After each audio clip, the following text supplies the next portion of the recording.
Ecco qua, ciao! Avevi sentito le ultime dichiarazioni di Trump? È detto che vuole conquistare il Veneto e farlo diventare il 51esimo stato degli USA, perché è venuto qua e si è innamorato del prosecco talmente tanto che parla già il dialetto veneto.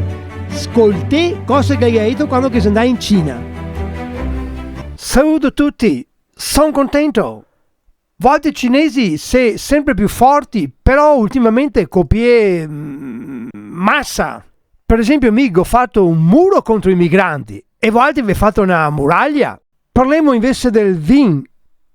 Devo dirvi che in Veneto io fa molto meglio di come che io facevo altri in Cina. Bisogna che vi impegni un po' di più, fioi. A ogni modo adesso cerco e speriamo che stavolta sia meglio che altro. Grazie, ciao. E ora salute. Salute a tutti, da Bevar, ciao.